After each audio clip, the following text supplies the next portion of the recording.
स्वामी जी, हम जो ये आत्मा के लिए इतना बात कर रहे हैं, हम नहीं कर रहे हैं, समस्त धर्म दर्शन आत्मा की बात कर रहे हैं। इसको जो है हमारी ईस्टर्न सिविलाइजेशन और वेस्टर्न सिविलाइजेशन दोनों ने इसको रिडल माना है। रिडल का अर्थ युवक ऐसी समस्या है जिसका समाधान भूत भविष्य वर्तमान में अभी तक नहीं हुआ है।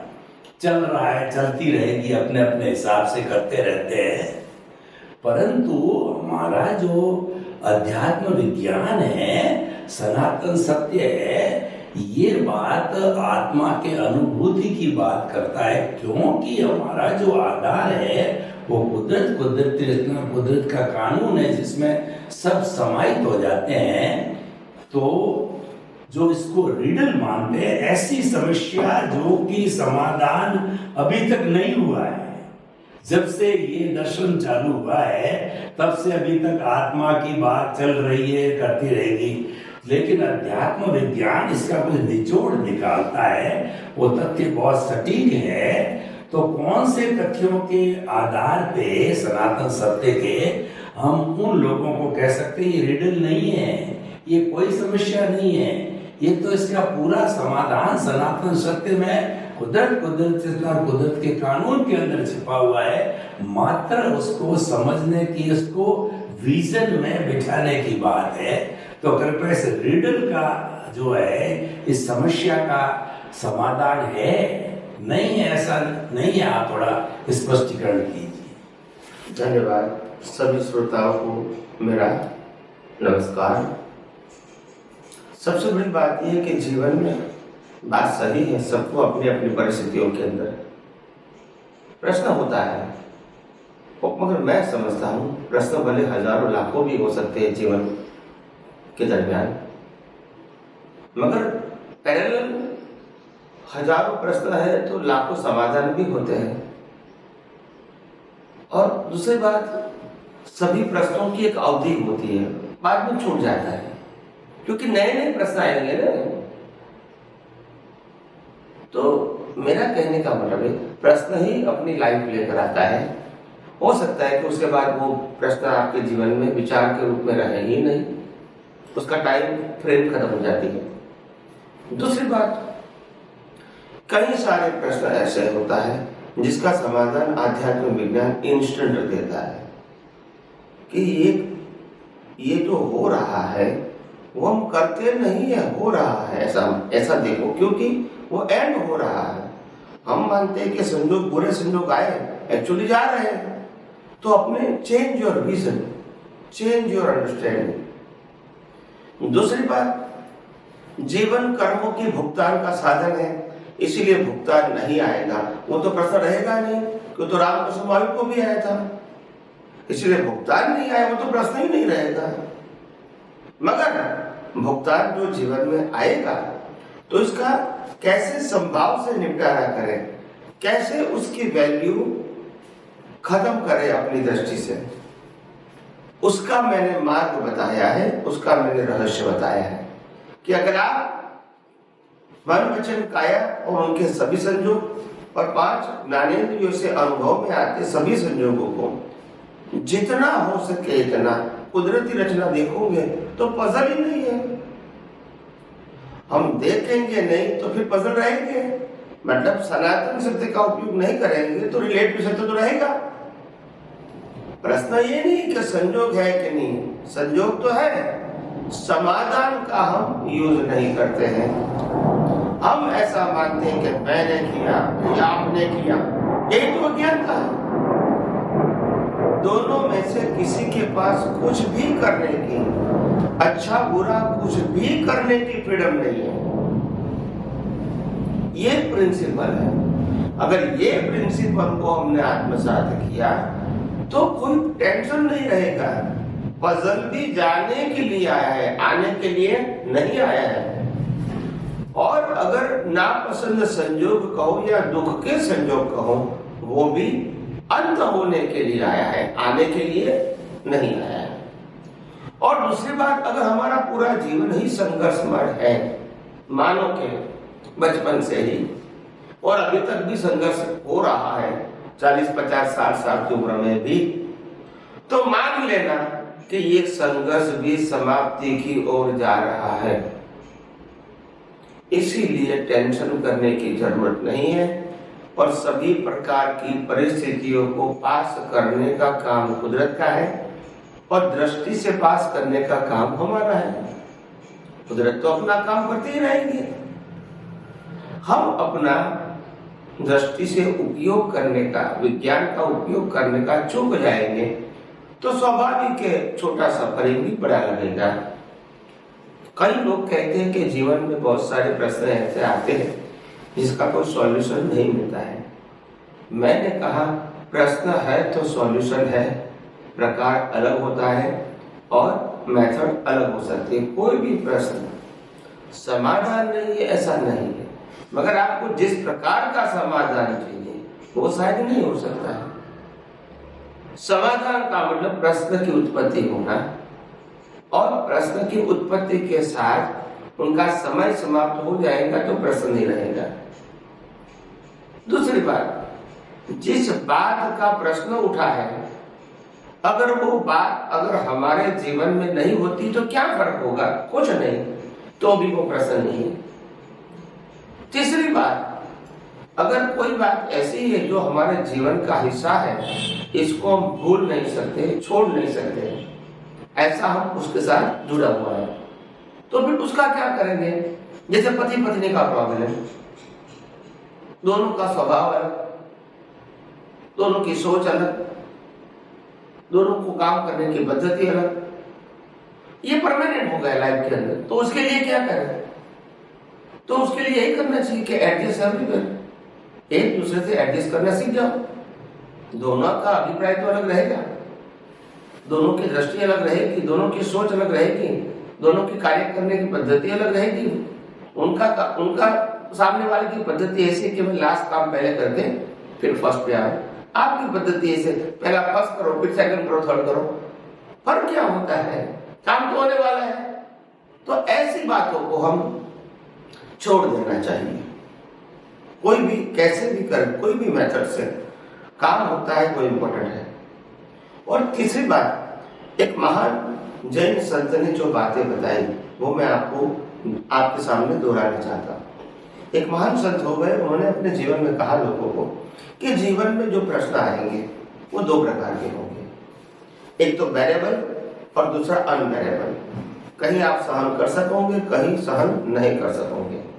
तो जब सहन कर सकते हैं ऐसा प्रश्न आएगा तो लेट गो कर दो। क्या बताया?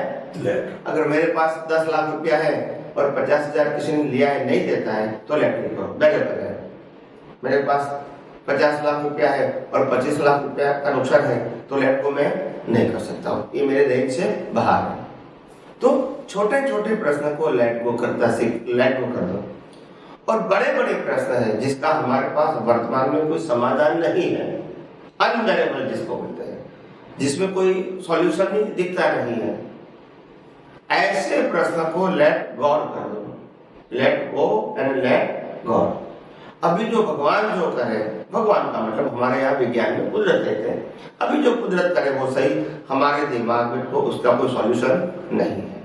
तो इसी प्रकार से हम अपने जीवन में आगे बढ़ने के लिए इस प्रकार की बातें समझेंगे, सुनेंगे और अप्लाई करेंगे तो मैं समझता हूँ आपके जीवन का हजारों प्रश्नों का समाधान आप इस विज्ञान के माध्यम से पा सकते हैं। स्वामी जी आपका बहुत बहुत धन्यवाद। स्वामी जी, अज्ञानता हमारे अनुभूति में, हमारे स्पष्ट वेदन में और जो है हमारे ज्ञान दर्शन की मैच्योरिटी के अंदर बाधक है।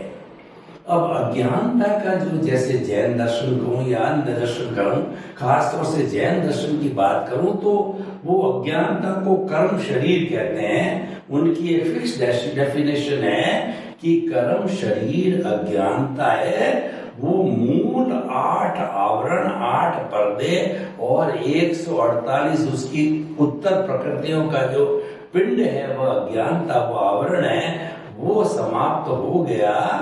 और आप भी कहते हैं अज्ञानता जब समाप्त हो गई तो आत्मा का मूल स्वरूप मोक्ष में जो सिद्ध शिला में चला जाता है।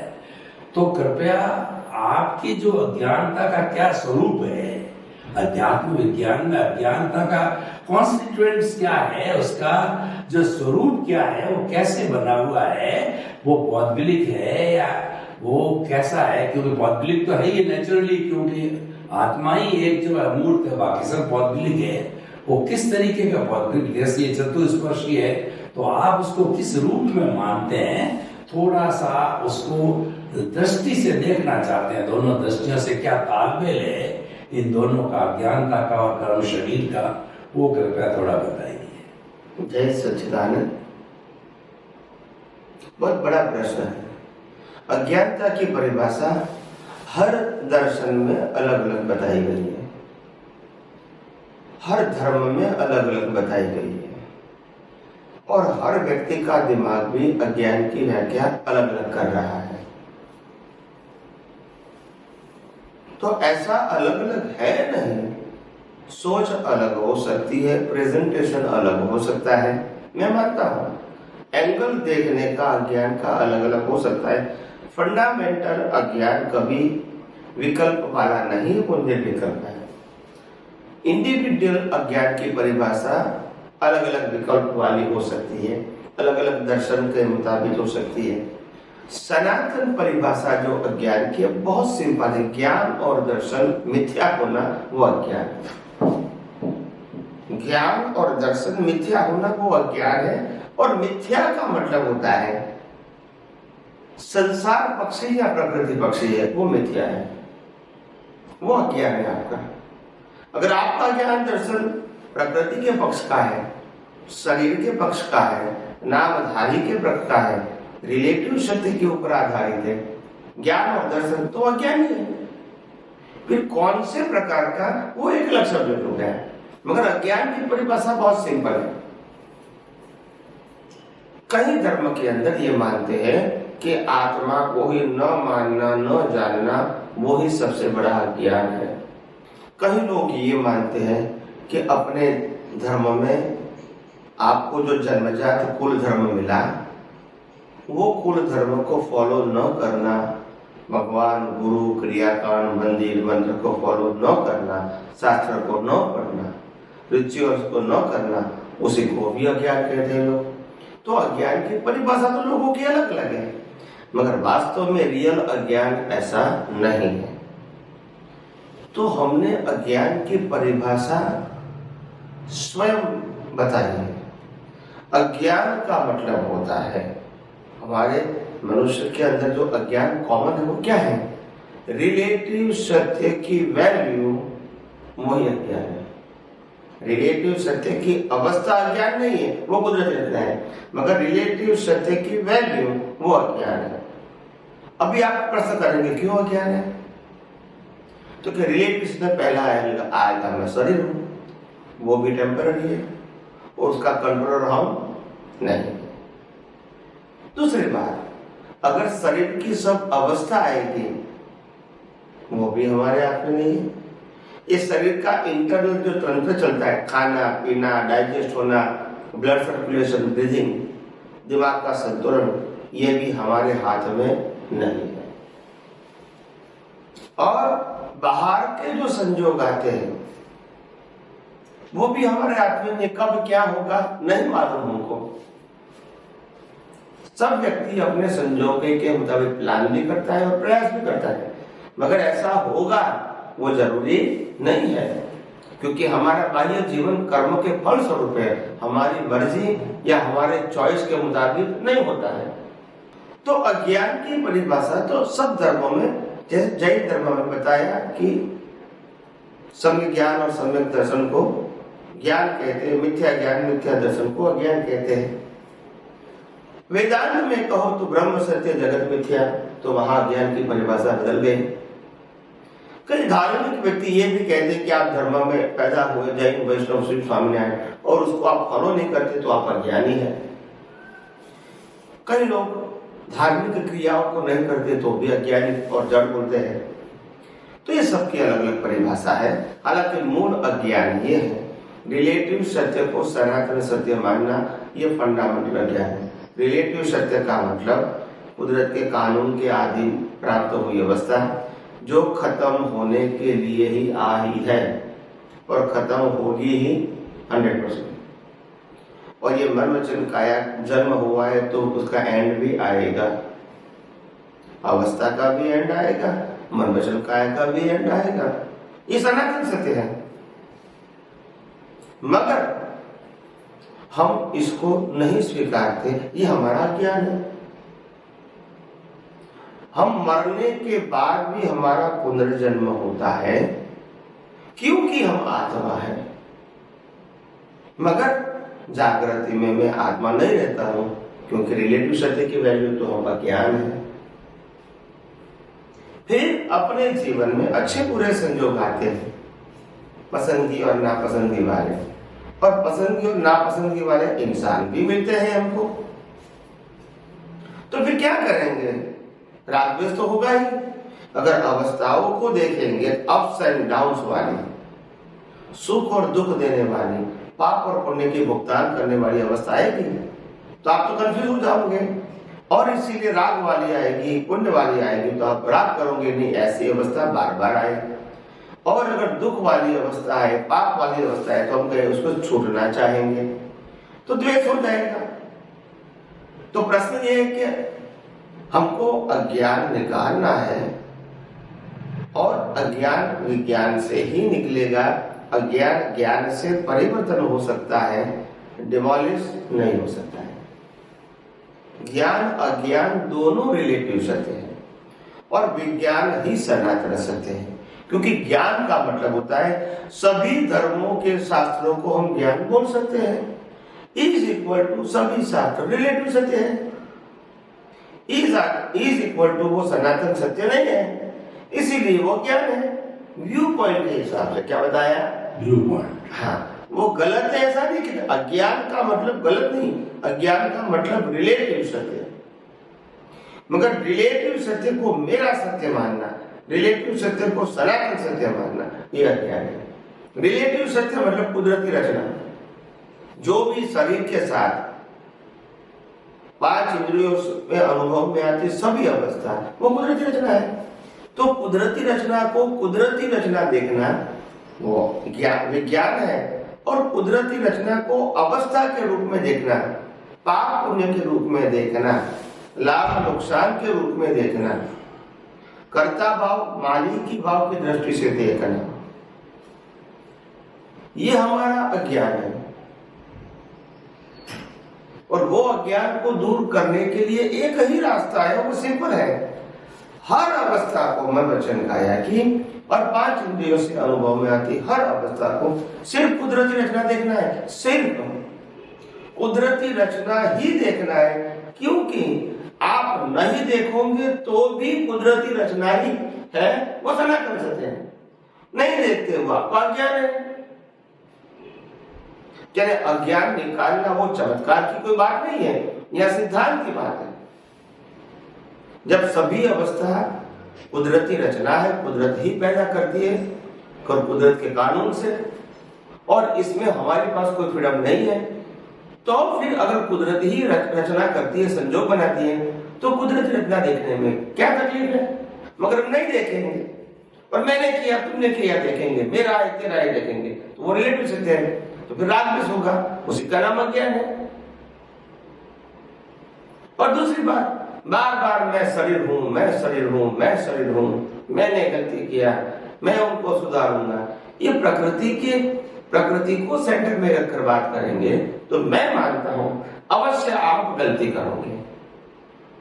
हमेशा विज्ञान का उपयोग आत्मा को सेंटर में रख के करना चाहिए, प्रकृति को सेंटर में रखकर नहीं करना चाहिए, क्योंकि प्रकृति खुद ही कुदरती रचना है। उसको सेंटर में कैसे? ये तुम थोड़ी हो।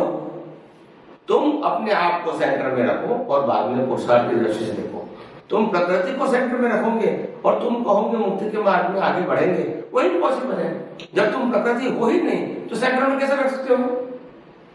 जब तुम शुद्धात्मा है और शुद्धात्मा को सेंटर में रखोगे तब आपका पुरुषार्थ सब्जेक्ट टू प्योर सोल रहेगा। जब प्रकृति को सेंटर में रखेंगे तो आपका पुरुषार्थ आत्मा के प्रति कैसे रहेगा? वो तो शरीर के प्रति रहेगा। वही पाप पुण्य वाली बात, वही सुख दुख की बात, वही कर्मों की भुगतान की बात रहेगी, और वही तो अज्ञान है। तो अज्ञान की परिभाषा बिल्कुल सिंपल है, रिलेटिव सत्य ही अज्ञान है। रिलेटिव सत्य ही अज्ञान है। अभी आप कहोगे रिलेटिव सत्य ये है कि मेरे माता पिता है, मैं उनका लड़का हूं, तो क्या वो अज्ञान है?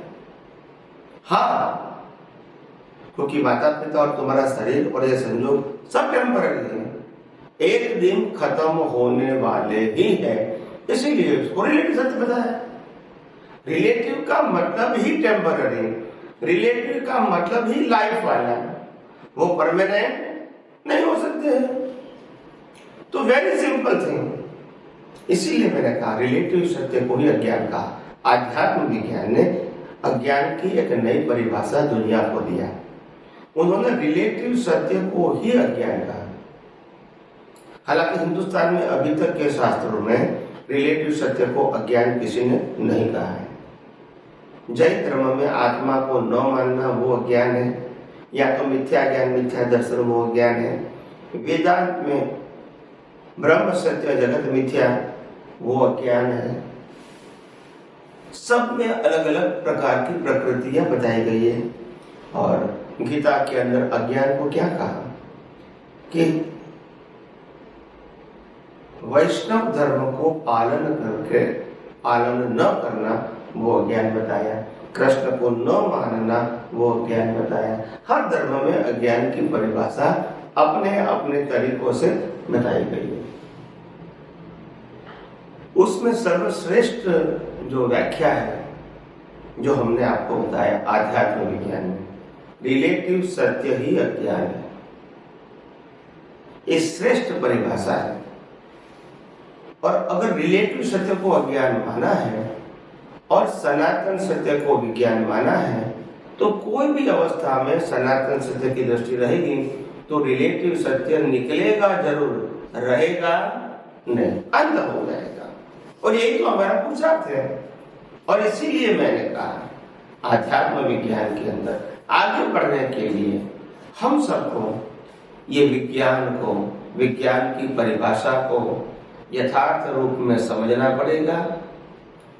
अंदर दृष्टि के अंदर सेट करना पड़ेगा, संजोगों में विथ इंटरेस्ट एंड वैल्यू उपयोग करना पड़ेगा।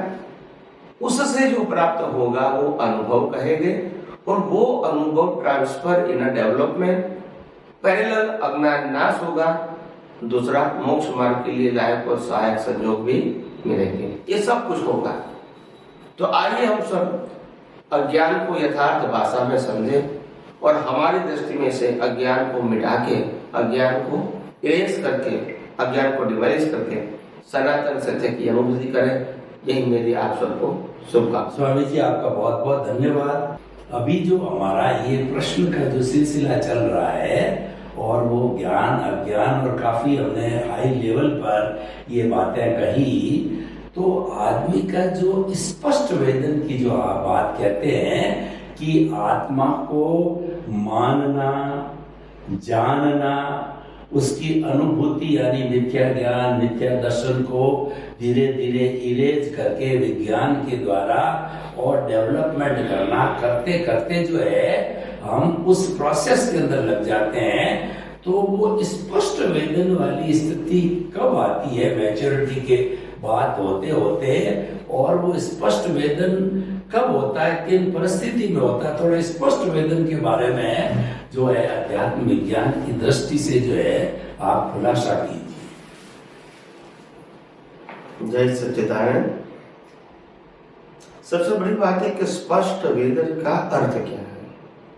स्पष्ट वेदन का मतलब होता है आत्मा का स्पष्ट अनुभव, वो बिलीफ नहीं रहेगा, पुरुषार्थ रहेगा, रियलाइजेशन रहेगा। नंबर 1। नंबर 2, स्पष्ट वेदन लास्ट बर्थ में माता के गर्भ में से ही होता है, उससे पहले बर्थ में स्पष्ट वेदन नहीं होता है।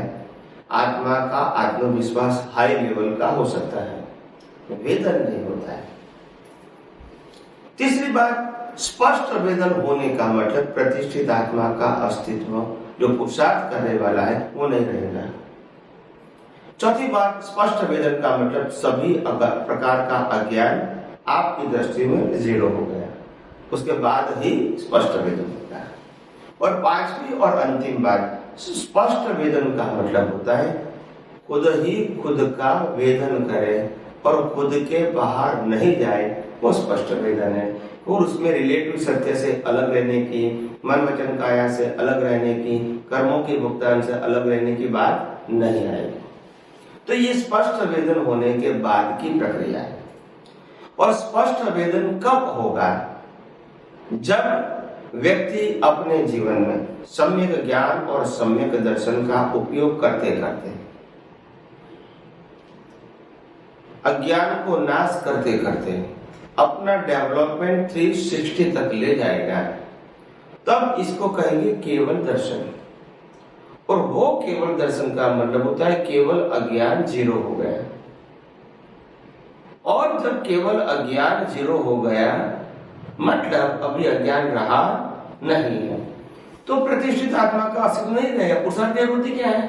आत्मा तो अन्य शक्ति वाला है, पर सारे तो कुदरती रत्न है, फिर पुरुषार्थ की क्या जरूरत है? आत्मा अलग हो गया, प्रकृति कुदरत के पास चली गई, फिर पुरुषार्थ क्या रहेगा? कोई नहीं, क्योंकि अज्ञान है तब दोनों के साथ बिल्डिंग होता है। अज्ञान नहीं है तो दोनों साथ है मगर अलग अलग है।